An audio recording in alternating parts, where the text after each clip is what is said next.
What's going on, ladies, gents, and kids of all ages? It is Eric coming back at you once again from the Nerd Cave, and today we are looking at another excellent deck tech. Sorry about missing Monday's video, but things have been crazy since the baby, so I'm just trying to keep up with everything. For those of you who don't know, I'm a one-man show, so I record, edit, conceptualize everything by myself.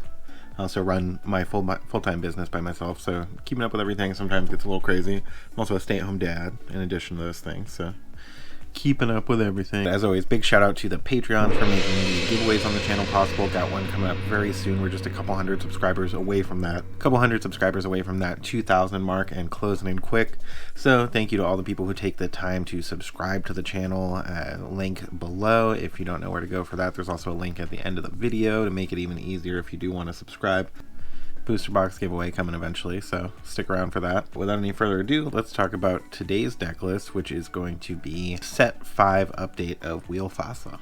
So the first card we're playing, this is going to be obviously a shift target, is going to be the 2/2 for 1 Robin Hood. If you're familiar with Magic, these are kind of the bear of the game. They have no abilities. They're just a 2/2 for 1 quest for 1, very simple vanilla card. Obviously they're going to have better things to do when it comes to those shifts. Then as another alternative shift, we are running 3 the Queen Royal Monarch. Same thing, 2/2 for 1 quest for 1 is here as a shift target. Then the last one drop in the deck is going to be 4 Daisy Duck Donald's Date. Definitely a staple in the current meta. Great. A lot of decks in general that are just playing Amber are running her. She is great. She's a 1/4 for 1 questing for 2, which is a crazy stat line. She does have a drawback ability, so to speak, where when she quests, your opponent's going to get to go ahead and look at the top card of their library. They're not going to have a choice about that part. If it is a character, they are going to have a choice whether or not they want to put it in their hand. If it is not a character, it is going to go ahead and go on the bottom of their library. Or deck, I should say. I say library because of Magic.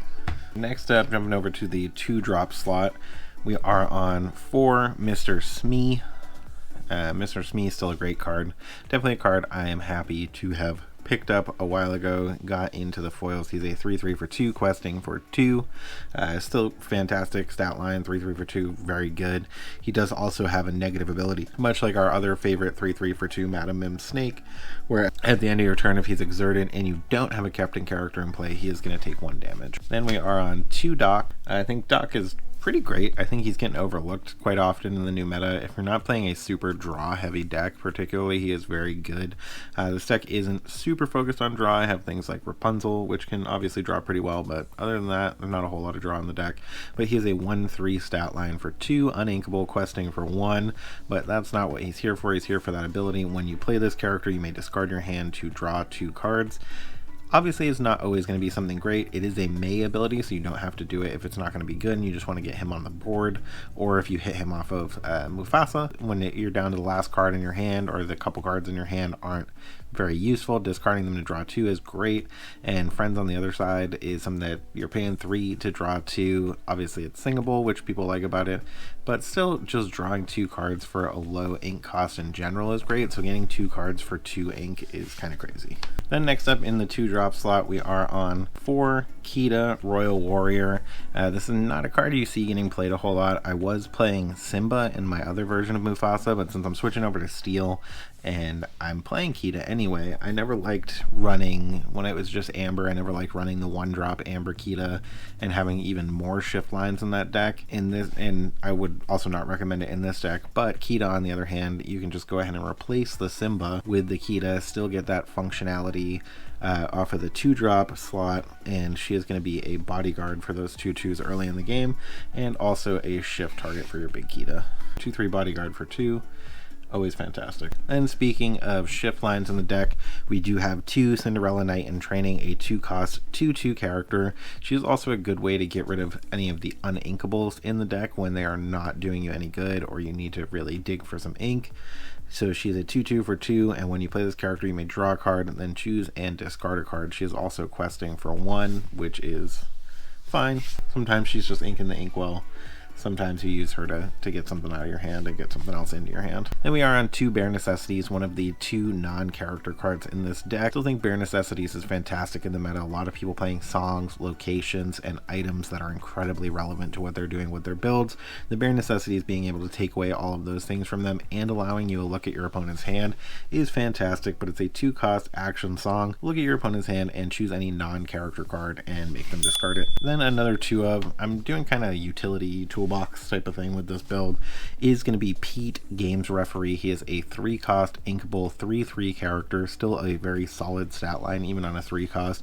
He is questing for 1, and when you play this character, your opponent can't play any actions during their next turn. They also can't sing actions. It totally shuts off actions. So if you're worried about your opponent coming down with that removal, you're going into that turn where Be Prepared is going to be relevant. It's a great time to throw down Pete and save yourself another turn of questing. Then the only other card in the 3-drop slot in this deck is Doc, Leader of the 7 Dwarves. It's a card that's kind of fallen out of favor, isn't seeing as much play in the current meta. The card I still think is fantastic. Ruby is out there, but Ruby isn't always what you're going to be playing against, and even some of the Ruby Amethyst decks are moving away from Brawl, interestingly, so you're not as worried about that as you used to be. So you got a 3-cost 2/3 character. That's why you were scared of Brawl with this in the past. He's questing for 2, which is a fantastic amount to be questing for on a 3-drop, and when he quests, so not only are you getting that 2 lore, but you're going to pay 1 less for the next character you play this turn. So he's a great way to go turn 3 Doc, turn 4 5-drop, and we have many good 5-drops in this deck. Limited amount of 4-drops. One of those few 4-drops, and this is something I'm kind of testing. I don't know if this is something that I'll keep in the deck long term, but it does seem funny when it's functional, and when he's not functional, he's not terrible. He's still a 3/3 for 4 questing for 2, which is an okay stat line and questing amount, but he is a singer 6, so he's a great way to sing Whole New World without things already established. Obviously you need one of the 4 Whole New Worlds in this deck and one of the 2 Prince Naveen's, so I don't know if he's always going to be great, but he's an interesting toolbox option when you do have those Whole New Worlds and need a way to play it and keep the foot on the gas. When you play this character, you may play a song with cost 6 or less for free, so that's going to be your way to get Whole New World out in some instances when it's relevant. Then next up, our only other 4-drop character, we are on 4 Rapunzel, gifted with healing, a 1/5 character for 4, inkable, questing for 2, and when you play this character, you're going to go ahead and remove 3 damage from any target character, which is going to be more relevant in on the characters going forward than the characters going backwards, because we're going to see more higher quality stat lines, and you are going to draw 1 card for each damage removed this way. So in some instances, she's essentially an Ancestral Recall. Again, if you follow Magic, draw 3 card. Rapunzel, just really fantastic. Been a staple. They're coming up in price again. She did get down to 35 there for a minute, but I think they're back up around 50, which is crazy. Then our only other action in the deck, as I mentioned, this is Mufasa.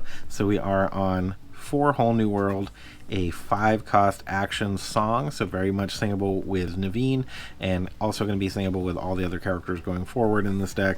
And each player discards their hand and then draws 7 cards. Since so many other decks in the meta right now are very focused on drawing, and this deck, on the other hand, is not, it is a great way to go ahead and get rid of all those cards your opponent's drawing and get yourself back in the race with them, or just keep their foot on the gas when you're already in the lead. Then I'm sure everybody saw this coming based on what I was talking about earlier, but we are on 4 Robin Hood, Champion of Sherwood, 3/6 for 5, questing for 2, another great option for singing those Whole New Worlds, and he's going to be shifting down for 3 onto those small Robin Hoods when it's relevant. During your turn, when this character banishes another character in a challenge, you're going to gain 2 lore anyway, so he's a great way to banish opposing characters and still get that lore gain without questing. And when this character is banished in a challenge, you are going to go ahead and draw a card, and he is effectively going to replace himself. 3/6 stat line dies to Medusa, but is pretty decent into everything else. It's honestly not the best into Ruby, but the same can be said about a lot of characters. Then we are back on Beast Hard-Headed, a 4/4 for 5, questing for 2, as opposed to Benja, just because this is a Mufasa deck, so wheeling into him isn't so terrible, or randomly flipping him on your top deck when you hit Mufasa. And when you play this character, you can banish a chosen item, so he is kind of your answer to some of those Sapphire decks. Then we are only on 3 with this shift line, but it's another great option for an early Whole New World. We do have 3 Queen Commanding Presence. She is a very interesting card, great way to get some favorable trades. She's a 5-cost inkable character, 4/3 stat line, questing for 2, and when she is shifting for 2 also, so again she shifts really early to seeing that whole new world, and whenever this character quests, chosen opposing character gets -4 and another chosen character gets +4 this turn. So again, you're going to be able to get those favorable trades. And we do have a couple of the other beasts in here just to kind of mix it up, have again a little bit of a variety, a little bit of a toolbox situation. He is a 3/5 for 5, questing for 2. Another card you're not seeing played quite as much in the current meta as it was previously. The price is actually pretty down on him currently. He was up to like $65 during last set. I think he's down to like 35 or 40 now, which is wild. He does have a shift for 3, which isn't relevant to this deck. It isn't relevant to most decks, so I don't think there's a cheaper beast target than 3. And if I didn't say it, he's questing for 2, and at the start of your turn, if this character has no damage, draw a card, which is why most people play him. He is an extra card draw if your opponents aren't putting damage on him. Otherwise, he gets +4 attack during your turn, so it's only during your turn, not during your opponent's turn. That is clearly going to make him a 7/5 and a great way to deal with Queen's Castles, which are still definitely relevant to the meta. Then we have the man of the hour for the deck. You guys have heard me talk about him time and time again. I love Mufasa. I think Mufasa is very cool. I don't know if he's as good as he once was, but he is still very good. There's lots of cool targets for him to end up hitting, but he is a 3/3 for 5 who quests for 2, which would normally be bad, but he's one of the few characters you kind of want to get banished, in that when this character is banished, you may reveal the top card of your deck, and if it is a character card, you put it into play, exerted for free. Unless it's Mirabelle Madrigal, in which case she says you have to have 5 characters out, and those abilities negate each other apparently. So if you weren't aware of that, don't try to build a Mirabelle Mufasa deck, because that does not work together. Then we are on 2 of the big Kita as an option to shift on to those bodyguard Kitas, which are also here for other reasons, not just for the shift line for big Kita, but having that as a bonus is great. She's a 3/5 stat line for 5, questing for 2, and when you play this character, all characters get a -3 attack until the start of your next turn. That does include your characters, so make sure you're sequencing this correctly. If there's opposing characters you want to get out of your way with challenges, make sure you're doing that before you play Kita, because after you play Kita, you may not be able to. Then another 2 of, we do have 2 Tinkerbell Giant Fairy, a 6-cost inkable 4/5 fantastic stat line, questing for 2, shifting for 4, again not relevant in this deck, and when you play this character, deal 1 damage to every opposing character, which is still pretty good. It's not as good as it used to be, but it's still pretty good to put some damage on opposing characters. And during your turn, whenever this character banishes another character in a challenge, you'll be able to deal 2 damage to any chosen opposing character. Another 2 of, we are on 2 Perdita Devoted Mother, 6-cost, uninkable this time, 1/6 questing for 2. She's fantastic with Kita and some of those other low-cost drops in the deck when you need them, but great with recurring Kita, getting a bodyguard back out, because whenever she comes into play and whenever she quests, you're going to be able to return a character from your discard pile to play for free.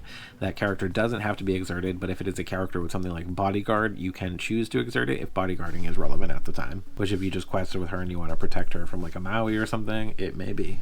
Then we have our only 2 cards that cost more than 6, and that is Cinderella, Stout-Hearted, a 7-cost inkable, can shift onto those small Cinderellas. Obviously there's only a couple of them in the deck, but if you end up with the stars aligning, you can take advantage of that. Like I mentioned, Perdita can recur those 2 drops, so you can potentially play Perdita, recur the small Cinderella, and then have a shift line ready.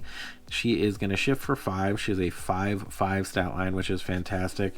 Questing for 3, resist 2, so it takes 7 damage to actually kill her in a single blow, or every blow that they're dealing is being reduced by 2, so they may have to attack with several things or use multiple damage spells, which is always great. And whenever you play a song, this character may challenge ready characters this turn.